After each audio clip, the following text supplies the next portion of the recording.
The following program contains content some listeners may find disturbing, including material related to emotional abuse, substance abuse, suicide, and general human horrendousness. If you're struggling, help is available, although you may not find it in the first place you look. Listener discretion is advised.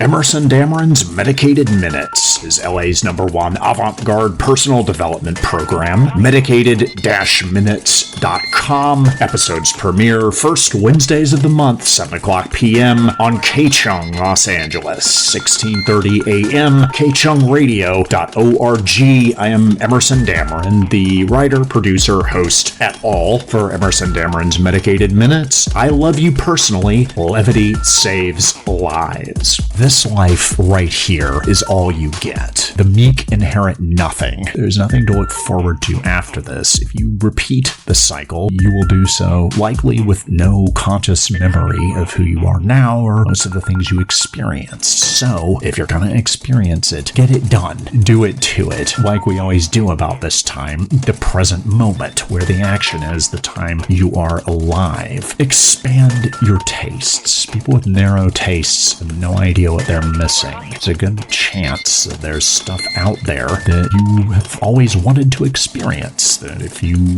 experienced it, you could give yourself the chance for the thrill of a lifetime or to be disappointed. And there's stuff that you have no idea you're into, and you'll only find out by getting curious. Get curious about the process. Curious about making mistakes of your own, watching people make mistakes. Go see an A-lister to see how the masters perform, and go see an open micer and see the differences, and see how the open micers have more fun in some ways, and never let go of that. Fun is something you have to forget that you forgot how to have. Children are endlessly creative, endlessly fun. They say what they mean. You don't want to do that to the extent that they do, because you're not that cute. You won't get away with it like kids do, but bring back some of that razzle-dazzle. Always be curious. Be curious about everything. Be curious about whatever's going on. Approach your life from the mindset, the beginner's mind. The beginner's mindset, we could call it. That's catchy. Only know that you know nothing. See everything as though you've never seen it before. You haven't read the reviews or the spoilers. You don't know what's going to happen. Dare to be surprised. And whatever's going on, get into it. Life is a journey of inquiry, self-inquiry, and curiosity about the world. Power is doing small things in great ways, because how you do anything is how you do everything. If there's something going on in front of you that seems mundane and quotidian, ask great questions about it, and you may transform it into a great adventure. If not, it'll be good practice for when a great adventure calls upon you. And it will. So be prepared. You don't want to go into the next cycle hating yourself for missing out on that. Stay curious like it's your job. Treat life as your laboratory. Life is a series of experiments to get information, to challenge your self-limiting, closed-minded beliefs, and document contrary evidence. Remember, there is no failure, only feedback. Some things are true and some things are not permitted, but once you get valuable information on them, you can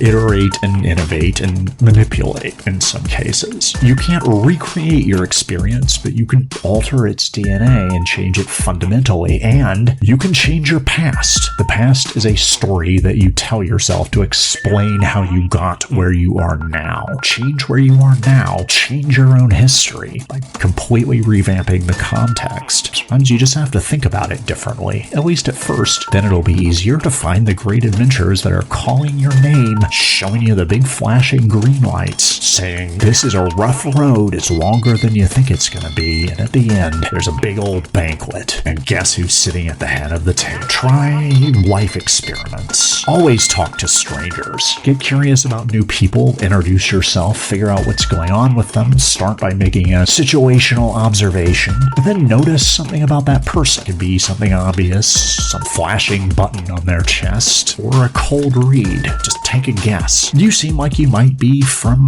Montana. They're probably not, but if they were, wouldn't that be hilarious? Let people talk about themselves. They'll give you valuable information that you can use for blackmail, and they'll think that you're a brilliant conversationist, and you'll be rewarding your own curiosity by discovering a little bit every day, a little bit at a time, that life is more mysterious than you give it credit for, and there's always a reason to stay in the game because there's always another surprise. Treat your life as if it's a dream. If this was a dream, what would these things, these events, these characters, these odd synchronicities, what would they symbolize? What are they trying to tell you? Reality is a controlled hallucination. You're not far off. It makes a lot more sense than assuming what you perceive is what's actually going on to the last detail and that you're getting factual, unfiltered information. That's just prima facie ridiculous. You can also forget everything you know. Bring ego death upon yourself. Experience something that discredits everything that you assume to be true. Smoke 5-MeO-DMT, the venom of the Colorado River toad, Bufo alvarius. Stop being yourself. Think about it. That's your biggest problem. That takes care of all the other problems. Someone will still have those problems, but it won't be you when they aren't your problems. Kind of hilarious. Laugh at the danger. You'll get knocked down. You'll need people who love you, people who support you, people who want to see you bawling, people who love it when you shine, people who can talk you off the ledge and pull you off the pedestal and bring you down to earth and help you dig in the dirt and meet all the little devils and beasties in your unconscious that drag you into self-sabotage, that explain why you let yourself down, why you don't follow through on things that you promised yourself, so that you can know where you're putting your attention, know what your mind is doing, know what you're doing. The left hand can know what the right hand is doing, and they converse with the third eye and take in that information. You can be mindful of your diet, food, and information, and always remember that you know nothing, and let the great experiment continue. After Ptolemy went down and the rest of our institutions fell in rapid succession, science suffered from a catastrophic replication crisis. There was a typo in the paper of record which wiped out the last of the media's credibility. The military is laid low by a wave of rampant venereal disease. A new one, some scrub picked it up from a prostitute in Mongolia, and soon they all had it. You know, they're murderers too, but nobody ever brings that up. Anyway, there was no organized group left except artists. That's a lot of heavy lifting from the word organized. And some of the artists could do heavy lifting. The Burning Man crowd with their outdoor installations and whatnot. So they had might and muscle enough to reshape society under their own rule until all was art and decadence. At first, things went better than most people anticipated. All of a sudden, everyone could just sit around and be creative all day. Everything was art. Communication, currency,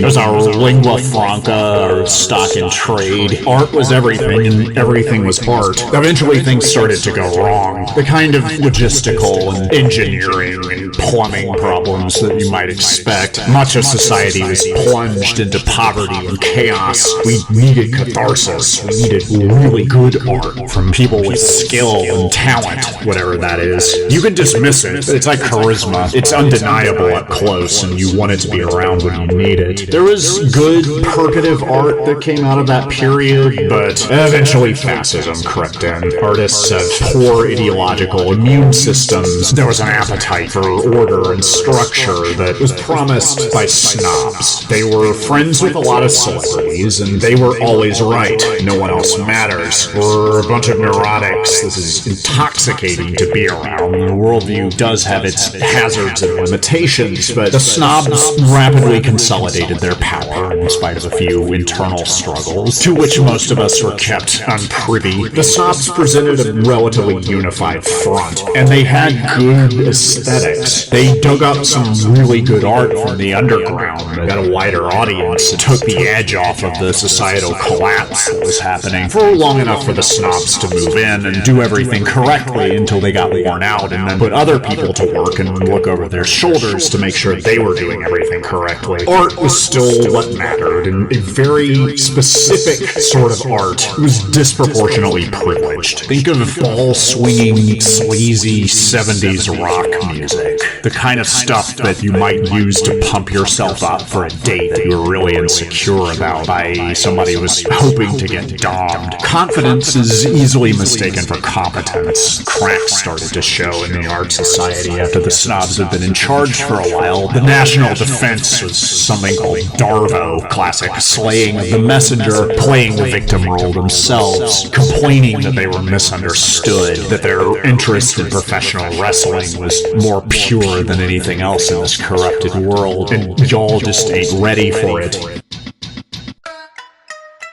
Women want men other women want, and men say they want women but end up alone watching videos about women who pretend to want women. People want to be wanted and then get what they want and don't want it anymore, or don't get what they want because they're too needy. Right now, in this moment, all I want is for everyone to admit they don't know anything about anything. I'm a radical agnostic. I don't know and you don't either. The one thing I'm almost sure I believe is that most of us are fathoms more oblivious and ignorant than we think we are, and we'd all be better off if everyone owned this. I still have to trust my empirical experience and animal instincts to some degree. Even if I'm wrong, that's not the worst thing to be wrong about, as long as I have to use the freeway system, set boundaries with people, tie my shoes in the morning, etc. The philosopher Ken Wilber said, "No one is smart enough to be wrong 100% of the time." I'm not on that level, but I'm getting there.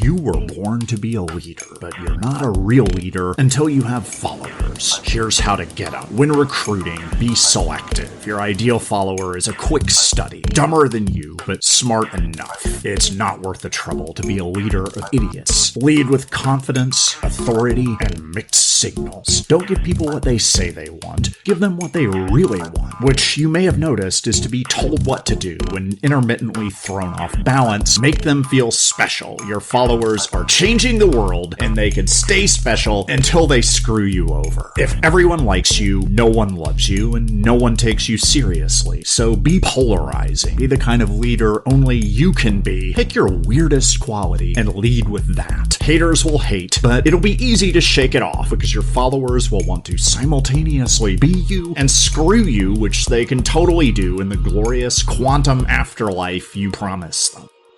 I'm a sadist. My great joy is to inflict pain on other people, and I'm not afraid to admit it. Did you know that sadists face discrimination every day simply because of who we are? With so many people competing for the status of victimhood, we need sadists more than ever. If you really dig deep, you might find we have a lot more in common than you'd hoped. Join us in the fight for fair treatment, equal opportunities, and respect for the sadist community. Be kind to the cruel. Visit askasadist.com to learn more.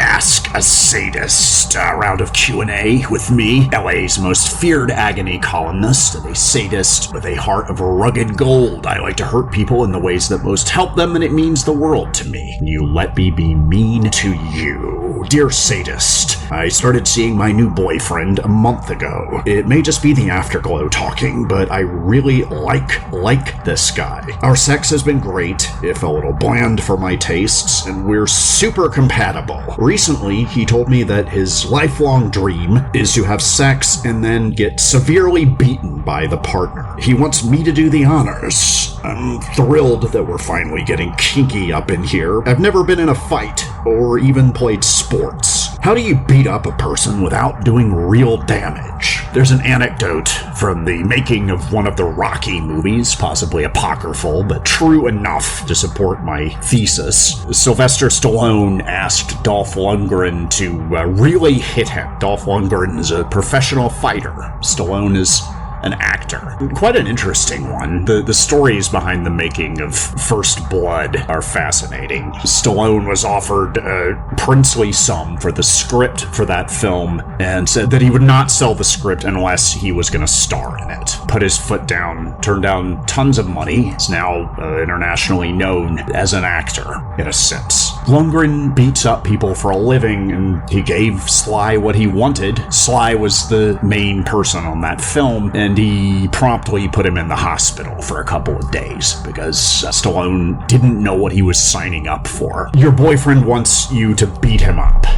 I'm flattered that you came to me to get more information about that. However, if you really were interested in beating people, surely you would notice that there are a lot of martial arts academies, boxing gyms, institutions dedicated to teaching the art of giving someone the business. You can learn how to beat someone up and not really hurt them or not do severe damage. You can learn these things in kink dungeons. They have classes taught by experts. Some of the DOMs can be rather aggressive in their pedagogy, but what do you expect? You can still learn to beat someone. That sort of thing in the kink sphere is very high level. You have to go through a lot of other stuff to get there. Basic fundamentals of understanding consent and all the complexities of engaging with these sort of practices in an intentional way, which is kind of revolutionary. It is easy to be a sadist in this country if you are dishonest about it, and it's nearly effortless. And in fact, this society is very much optimized for sadism as long as you can lie to yourself. It's not a lie if you believe it. That way you don't have to deal with the cognitive dissonance of being a cop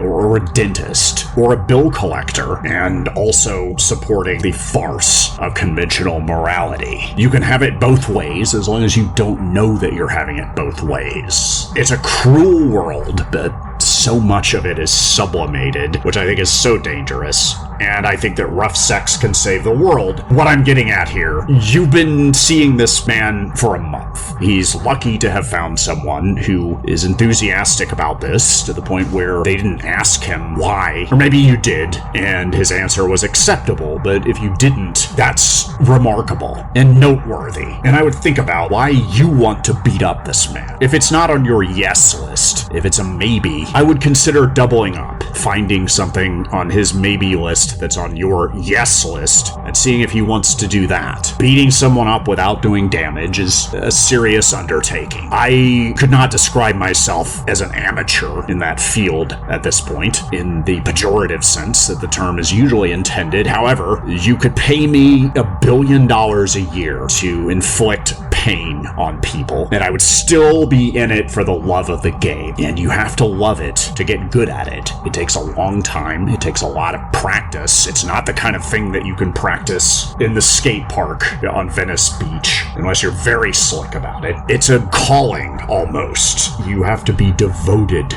to cruelty to become an artist and a scientist in that field, and I don't get the sense that you are doing this for your own pleasure, which is the only thing that life is about. It's empty outside of that, but all creatures seek out pleasure. Plants turn toward the sun, and if you want to beat them up, I would learn how to do that through the proper channels. The help is available. It comes in many different flavors. You could find the one that's right for you and get good at it and learn the particulars of kink in this sort of pursuit. I would not describe myself as a dom. I don't want to run anyone else's life. That sounds like an inconvenience. The women I typically engage with can very much run their own lives. They're in control, high status, and that's the problem. They have a lot of responsibility. People depend on them. That is exhausting, and they come to me to shrug that off for a while because sex is where people hide things, and our sexuality in many ways is a photo negative of the image we present to the world unless we've worked very hard to come to terms with it and forget that we forgot to be honest with ourselves about what gets us off. I would wager to say the modal person never gets that. Your boyfriend wants you to beat him up. You don't want to let him down. If that's the only reason you're doing this, that may be a call to self-inquiry. I would not be entirely at ease giving information about how to do this to someone whose motives are as obscure as yours. 4 months is not a long time. There's obviously a lot you don't know about this guy. I don't say this a lot, but proceed with caution.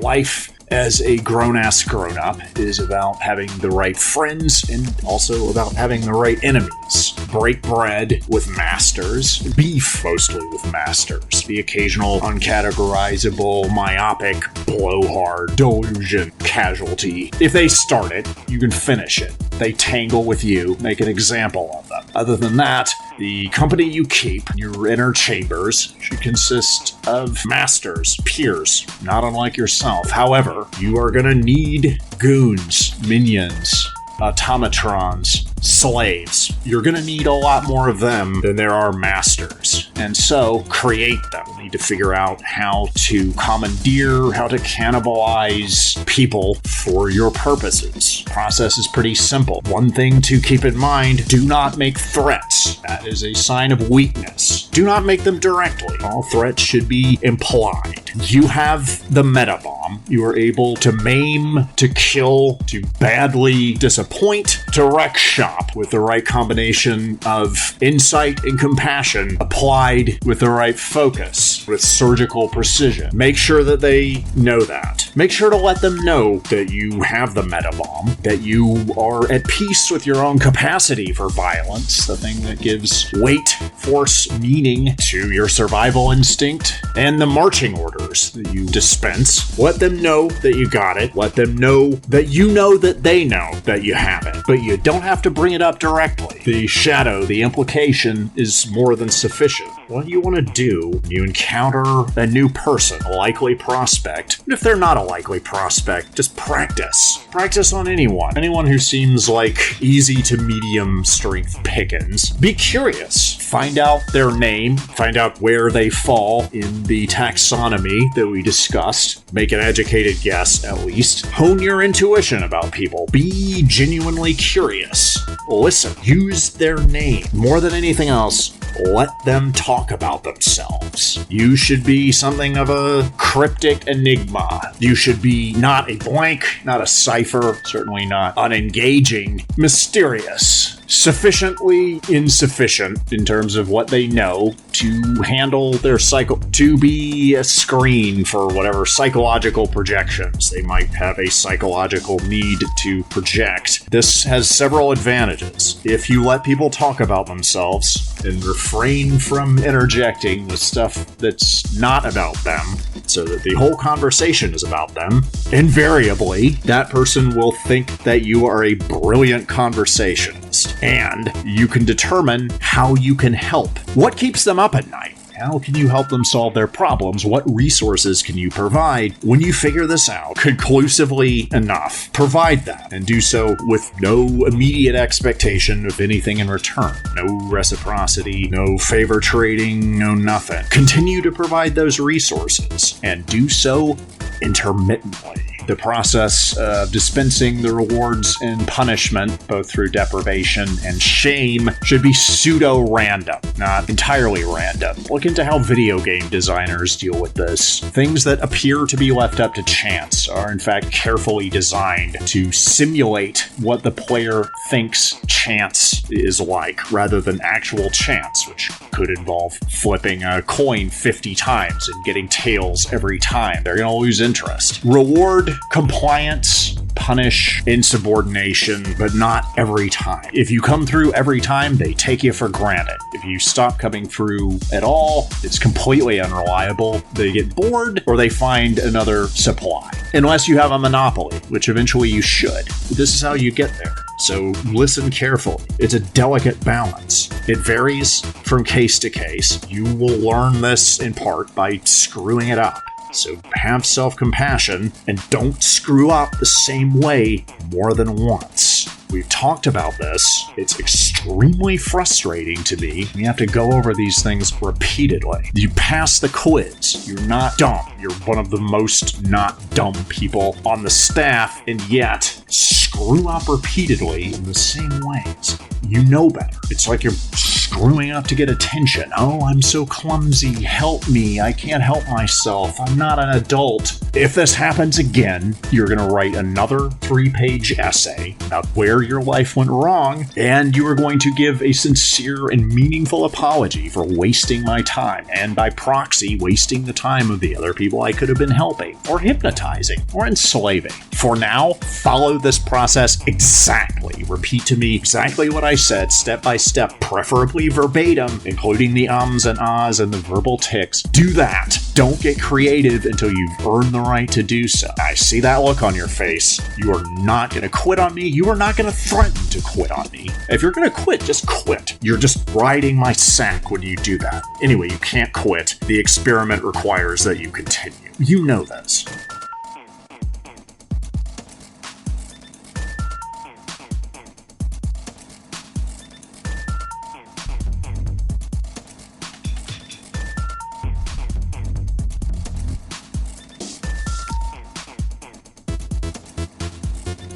So I told my husband I'm done. Could I actually show up on Tuesday? Would you be mad at me? No, I wouldn't be mad. You have a place to stay and figure your shit out. And you promise I won't piss some girl off when I beg you to me? Ha ha ha. I promise I don't know anyone that'd be upset. And you're okay with that? I'm a fan of Suck It and See. Oh. I can't wait to pay you for my new life in blowjobs. No, seriously, so hot. Ha ha ha. And begging. I've been thinking about it for weeks. I had a couple of guilty moments watching you walk away. No longer guilty. That makes me feel so good, BB. By the way, I hope I don't have to say this, but don't feel guilty. My marriage has been over for a while. It had nothing to do with you. I kinda assumed but felt mildly guilty for assuming too. No guilt. Guilt is so boring. Wasted emotion. Obs. Tell me about your boner. I bet it's perfect. Ha ha ha, how about we do some discovery when you get here? Yeah. Ooh. That works too.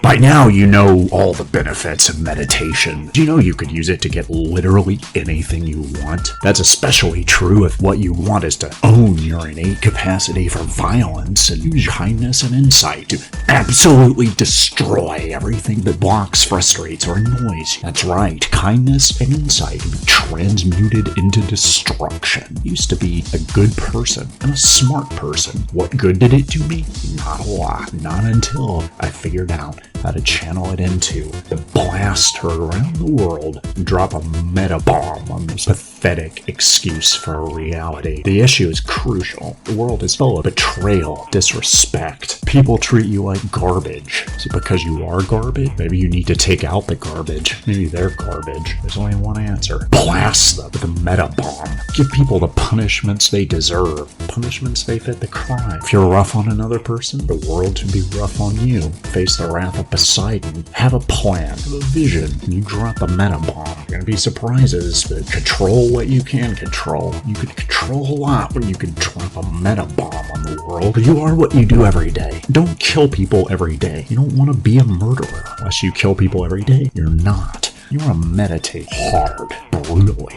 Focus your mind. Drill holes through the wall. Start by killing bugs. They're gonna die anyway. Who cares? Kill plants in your apartment. You were gonna do that anyway. But if you do it intentionally, maybe that's better. You need practice dropping meta bombs. So figure out some way to get that in. And the more you kill, the easier it gets. Just don't do that constantly, but meditate as much as you can. Make everything a meditative practice. Do it the way that you do everything. Violently. Sex is violent. It's the force of creation. Way through violating boundaries can we achieve intimacy. You get everything you want out of this. Money, power, sex, all of it accrues to the... You can drop a well-placed meta bomb on cowards, liars, disingenuous fools who will make it so hard to live in this world. Your art form is creative destruction. The tool is the meta bomb. Palette is black, deep red, sexy as hell. Cultivate resilience. Be normal in your waking life. Fit in.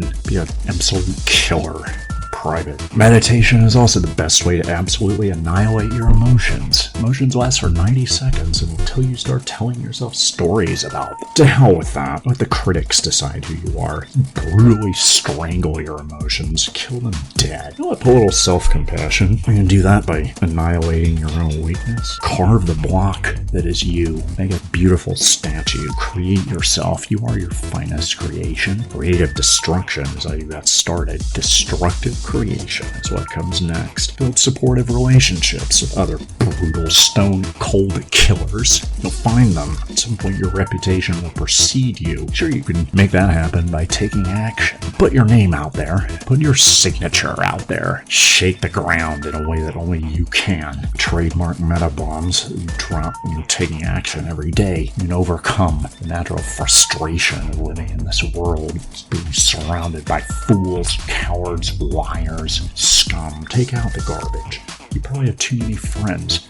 Make real friends. Friends of stone cold killers. I'm sure you're always doing some killing, kicking ass, yours and everybody else's. Have a meta bomb on this world. Look at this insight and kindness. You're not using it to murder people, try to screw you over. Make an example of somebody. Break something or humiliate somebody. That's what makes you feel alive.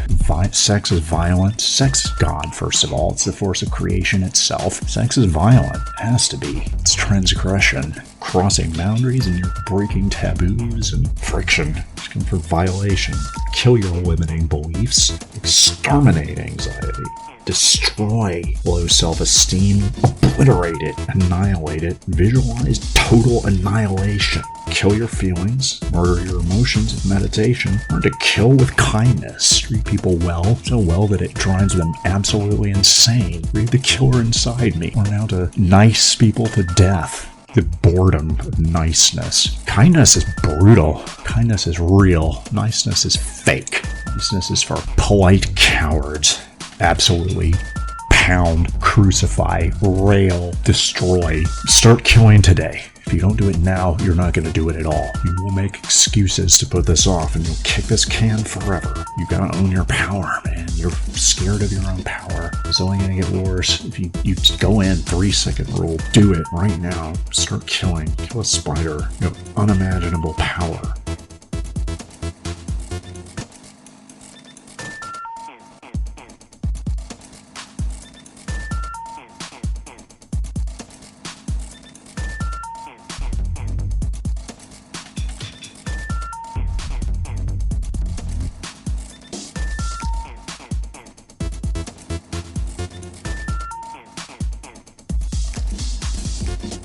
Do you think prison, as we know it, has anything to do with rehabilitation? Do you think public schools or cubicle farms are meaningfully distinct from prison? That's a distinction without a difference. You're smart enough to know what you're doing. Setting me up to fail, you're trying to bait me into doing something that is going to amuse you and make you feel superior, and then you get to make fun of me for doing the thing that I never would have done if you hadn't tricked me into it. But you screw up because you don't have a filter. You still have this residual fascination with your own authenticity. That's gonna do you in, because that's tacky. When people talk about themselves, let them talk about themselves. They'll love you for it, and eventually they'll tell on themselves. They'll give you ammo. Don't change the subject back to yourself. From your vantage point, almost everyone is more interesting, or should be. You may not know yourself that well. You might benefit from knowing yourself better. You don't have to grow up in public. Nobody wants to see that, and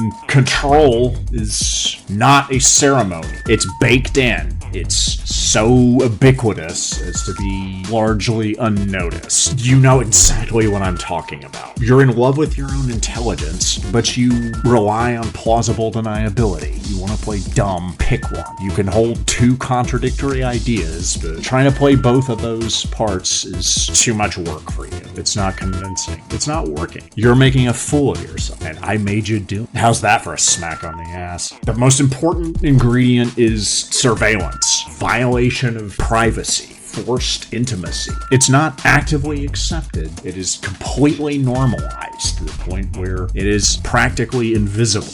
outsource judgment. If it was my job to stop anyone from shaking off the yoke of my control, I would convince all of my subjects that they all had it in for one another. Is that true of you? Is that why you talk smack about your friends? Do you respect anybody? I need to feel that. I need to feel that for my friends. The good kind of respect, not the crush that inevitably goes south when you find out I'm a person more complicated than you wanted me to be, not just a character in your cinematic universe. I have my own thoughts, feelings. You care about how I make you feel. You don't see me, which gives me an inordinate amount of power. What's particularly fun and juicy and, dare I say, erotic is using that kind of wu-wei against the most brilliant person I've ever met. Wildly intelligent, fiercely independent, pure sex on two legs. The most fascinating person west of the Mississippi. Everyone and everything in the 5 boroughs is fascinating. Neither of us can hope to compete with that. I love finding your buttons that I can push. It's such a challenge. They're hard to find when you're wearing them on your chest and they're flashing. Don't push. Are you close to the edge? Are you gonna lose your head? You probably should. Think about certain things too much. You think about yourself too much. Come out. It's a beautiful day. Get out of your own way. Get over yourself. See how it goes. What do you got to lose? You're miserable right now. And I own you. And you know that. And now that I've said it, you're gonna deny it, mostly to yourself. That's a renewal on my ownership. Congratulations. I like you. I really do. You have no idea. If you could see yourself the way I do for a fraction of a second, you would be salivating because you look delicious.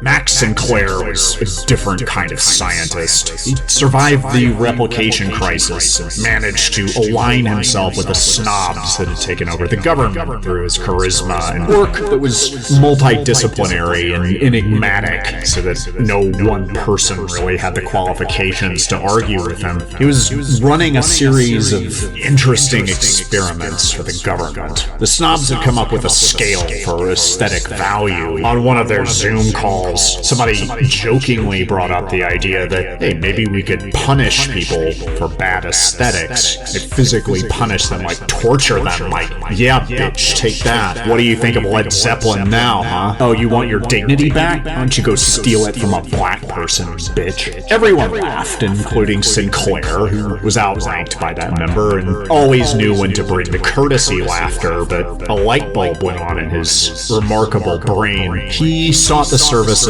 of Laura Harper, brilliant psychology graduate student who is a big fan of Sinclair's and keenly interested in the darker side of human nature, not interested in a disinterested way. Her ardently affectionate boyfriend, Daniel Hayes, who managed to get his grades up so he could tag along with Laura to college, was skeptical and protective as usual and never liked Sinclair at all. It's hard to believe they could exist on the same planet.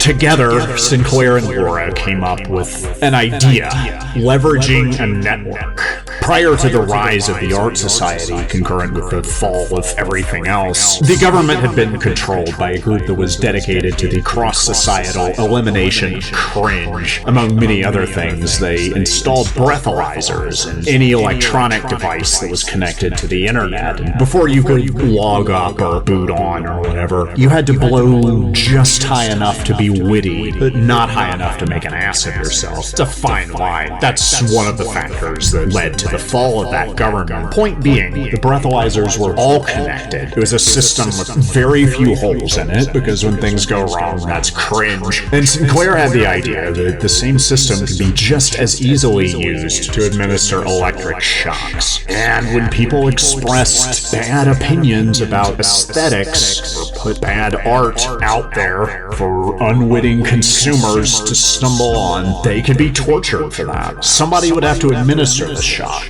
Laura was almost ready to volunteer. She didn't even care about art. She liked David Lynch. she'd seen, but she was highly interested in torture. Her bookshelf was lined with books on corporal punishment. She'd been wanting to study E-STEM, but hadn't really had the chance until now. Laura was intuitively fluent in the language of power and perversity. She put out a highly effective ad soliciting people from across the spectrum of society to come in and try out as for the role of administering electric shocks to people with bad taste. Some of them got way too into it, to the point of pure cringe. Teenage goth. Sadism as pure, transparent overcompensation. Cringe had become kind of fashionable, and the job was getting done. Volunteers were signing up on both sides. Unemployed former art critics and the stands of various performers, casual aficionados, all signed up to get shocks when they had wrong opinions. Having right opinions was important to them, and they realized that the best way to learn is to have some skin in the game, and you remember things that hurt. Pain is just bad taste leaving the body. Laura started to notice some irregularities in both groups, but it didn't bother her much. She was having very liberated, exuberantly creative, extremely decadent, and mutually degrading sex with Sinclair every single night. Daniel had a lot of free time on his hands, and he was doing a little investigation of his own.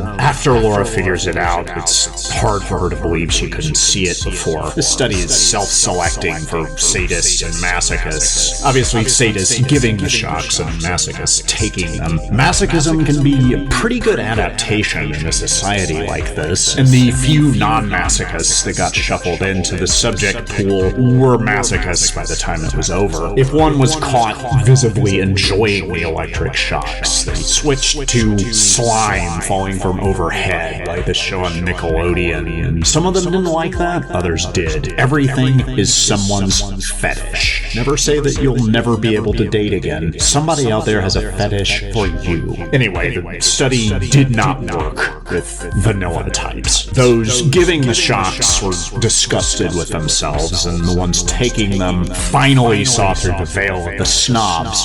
Who cares what subgenre of horror this is? Who could possibly care which of Mayo Thompson's albums are worth owning? Well, I do, but I wouldn't base a society on it. Laura didn't say anything. She wanted to continue exploring her true desires. While she was doing that, Daniel had found his mission and felt like he was becoming a man. He studied Sinclair's work in some depth. He wasn't born with a brain for this stuff. He was self-taught through immersion, and it was an impressively quick study. Found out in short order that the reason Sinclair escaped the replication crisis is because he created it. The whole thing was a massive hoax. Sinclair had framed all of his rivals in the discipline so that he would finally look impressive by virtue of standing alone. Academia is super bitchy, you don't even know. Daniel confided this in Laura, and Laura said she wasn't surprised, and in turn confided that she'd been taking the D from Sinclair for some time. She thought Daniel would be upset, but in fact it opened a new dimension of his sexuality. He decided that he wanted Laura to sleep with other men all the time, which kind of took the fun out. Either way, by then she got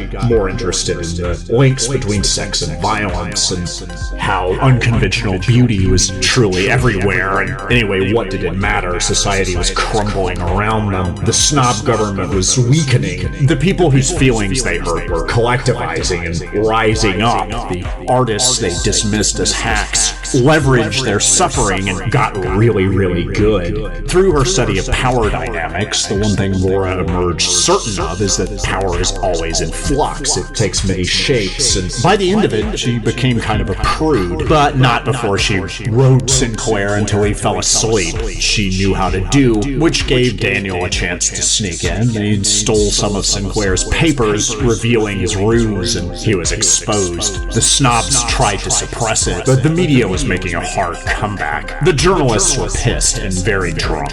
After a few months, Daniel had become a decadent playboy. Laura had become a shut-in prude. She just stayed home every day, never saw anybody, never went out, barely used the internet. was happier than she ever imagined possible. She did have one house guest during that period. She invited Daniel to come over and drink watery domestic with her while they stood on her balcony and watched society finally collapse while they listened to William Basinski's disintegration loops on repeat. This was truly the most unconventional of beauty, which they celebrated with some very unconventional beauty of their own.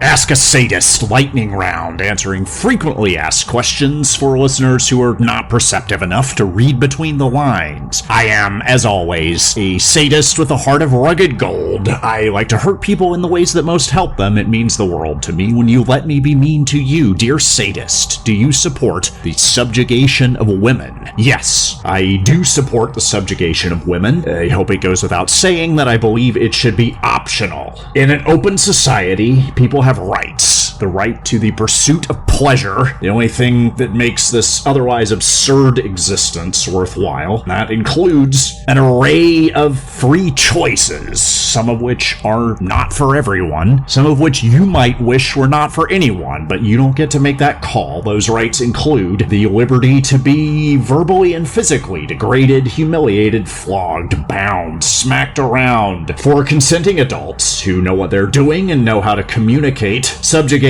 should be safe, legal, and readily available, and I think it would be a lot more common than you might expect. People are exhausted. They're tired of working themselves to death, working harder for less. They're tired of running a race as the floor caves in under their feet. People want to give up, give in, let go, let the ecstasy happen. I obviously have a dog in this fight. I also know that there's a market for my services, and everyone would be a lot happier if we could put more of our libidinal energy where it belongs. Rough sex can save the world. If we keep sublimating our sadism and masochism into wars, arguments, other non-sexy forms of cruelty, that will be the end of this species. Let's get out of the tanks, out of the boardrooms, and into the dungeons. I support the subjugation of women, and I believe that you should too. Sadist, masochist, we're run-of-the-mill pervert like everyone else.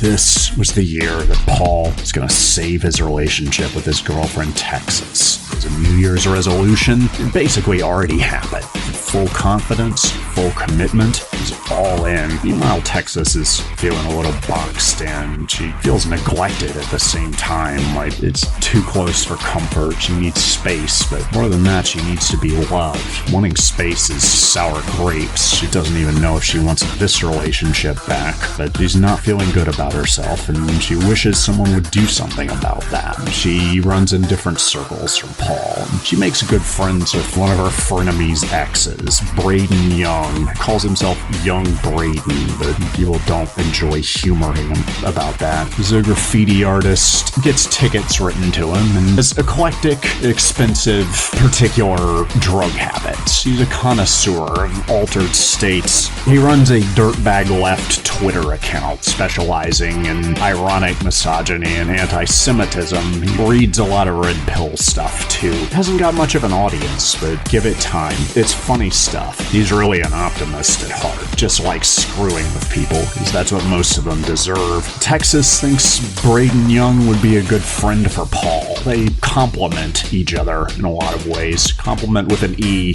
not an I. Young Braden doesn't give compliments, and Paul doesn't really have friends. He doesn't know if he wants or needs them. He does spend too much time in his own head. That's not helped by following through on his other New Year's resolutions, is really committing to his New Age mindset writing class, which is mostly just sitting there in silence, because it's never silent. There are the sounds of the city, and you hear those, and home in on your sound. Don't look for it. You're listening, not looking. This is about listening. Find it. Let it happen. Let your soul be called in by your sound. During one of her marathon drinking sessions with Braden, Texas discovers that they're both fans of J.G. Ballard, so she starts the J.G. Ballard book club and invites Paul to tag along on the first meeting, knowing that he'll eventually love Braden Young as much as she does. Paul isn't drinking right now, and Texas and Braden are drinking a lot. They throw back some red wine, there's a brief discussion of high-rise, and Paul takes off. He's got a therapy session, and normally he skips and goes somewhere to be alone for a while, but this time he's going. That was his third New Year's resolution. Plus, he's not having fun here at all, and Braden doesn't seem to like him that much, and the feeling is mutual on an unconscious level, although Paul hasn't acknowledged that yet. Paul gets therapized and goes home and is surprised to find that he has the apartment to himself. He looks to see if he has a text from Texas, but there's nothing. He sends her a series of adorable emojis that mean something in their own private language that just the two of them share. By this time, Texas is drunk enough to be confident that it's a good idea to make a pass at Braden. Paul jerks himself off furiously while Texas and Braden are deep kissing. Paul smokes a joint and gets badly stoned and paranoid while Texas is getting peed on and forced to do karaoke. Texas doesn't like getting peed on much, but she's into it. Young Braden loves it. She has appreciative joy for young Braden, and it feels appropriate, considering the situation. It's getting late. Paul sends some texts to Texas and then goes to sleep. He's coming down from his high, but he's worn out from ruminating for the last 4 hours and listening to Radiohead in a futile attempt to calm himself down. It just makes it worse. He's never really listened to those lyrics before. While Texas is getting dominated, Paul is dreaming about his college town. Young Braden smirks and snickers to himself a little bit as he fills Texas up with seed. She's not on her birth control, but that's not his problem. They're too excited to sleep. They do some of young Braden's really good coke, and he's more surprised than she is that he's got another round left in him. Young Braden gruffly tells Texas to put on her glasses right as he's about to give her a facial. By the time he wakes up, Texas has been completely destroyed sexually, physically, emotionally, all together. She comes home as the sun is coming up and gives him a ridiculous story about why she was out so late. It has a wealth of detail because Texas thinks that specificity makes it more believable, but there's a lot of internal contradictions and it's prima facie ridiculous. Nevertheless, Paul decides to accept it because what else is he gonna do?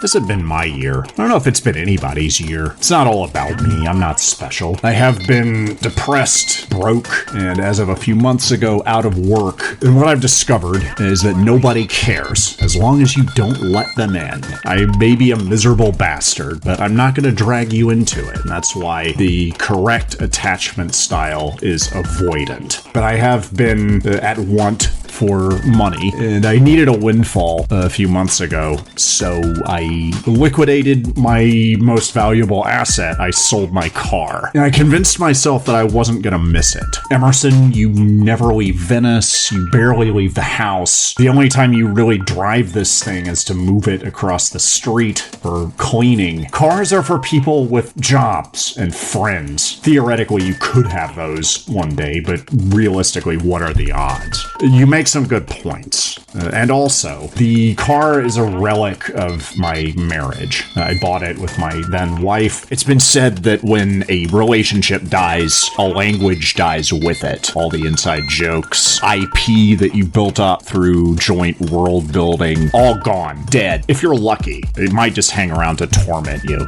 The car had a personality. Its name was Carlotta. It was very vivacious and curious and gregarious with other cars, and my wife and I didn't want kids, so this was probably sublimation. There was a lot of sublimation in that marriage. The main problem was I have a long track record of selling myself short, which is one of the things that happens when you have severe chronic depression, and I've tried to overcorrect for that. So I think it's better to be high on yourself and wrong than down on yourself and right. So I'm always looking for ideas about how to value myself, perhaps overvalue myself. And good ideas come from anywhere. For example, many years ago, I'd just gone through a breakup. I was at loose ends generally. I was alone in a new city, and I called a suicide hotline. The operator was very kind, compassionate, certainly well-intentioned woman. She recommended that I read a book called Think Big and Kick Ass by Donald Trump. We know a lot more about Trump now. At that point, he was just a guy on TV, and he does have some good ideas. To wit, if you're negotiating and you have to name a number, come in ridiculously high, like higher than you think you're allowed to think you can come in, because you're not setting your price, you're starting a conversation. Let them talk you down. So I hypnotized myself to believe that this piece of shit Honda Civic Coupe was Master P's gold tank. It's worth $1 million. Sewn into the upholstery is pure uncut cocaine. It's like air going up your nose. You wouldn't believe it. Also, in my dalliances in the theater, I've come to believe that life is theater, that all the world's a stage, and we decide who we want to be at given moments, and it's always a good idea to speak in the language that people understand when you're speaking to them, and to show up as the person that they're expecting to see or that they need to see, depending on context. So when I went in to sell my car, I knew I was dealing with used car dealers, so I decided to show up as an absolutely massive dick. I wore sunglasses inside. I was as obnoxious as I could be. When they left me to seethe in the waiting area, I draped myself over the furniture in this obviously parodic, ridiculous approximation of what looking relaxed is supposed to look like. But at the same time, I was fidgeting and audibly sighing and just trying to create some bad energy for the other customers. Just make this a toxic environment. I did talk them up from their initial offer, and when they said, you can expect your check in the mail in 2 weeks, I looked at them like they spit at me. I said, no, I expect my check in my hand now, today.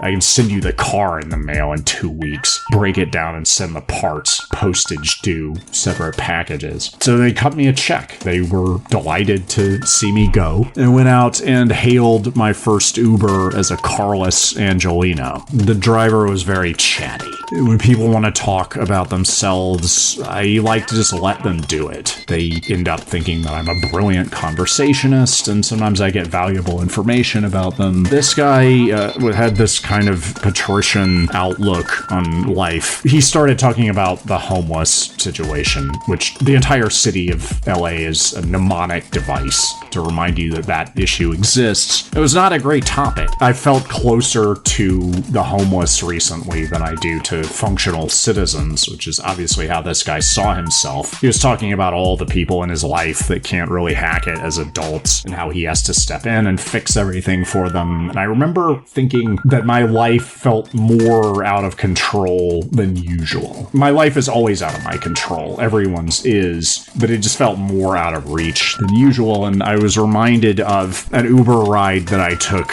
in January. You know, I think I might have had a worse 23 than you. And I am special because I have the microphone. I attempted suicide in January of this year. Obviously, I didn't succeed. The point is that I tried by a drug overdose, which is not as much fun as it sounds like. I called 911, which you should absolutely never do if you have any better options. 911 is a joke, and it punches down. Another thing, if you're in this situation, and I hope that you never are, don't tell them that it was a suicide attempt. Oops.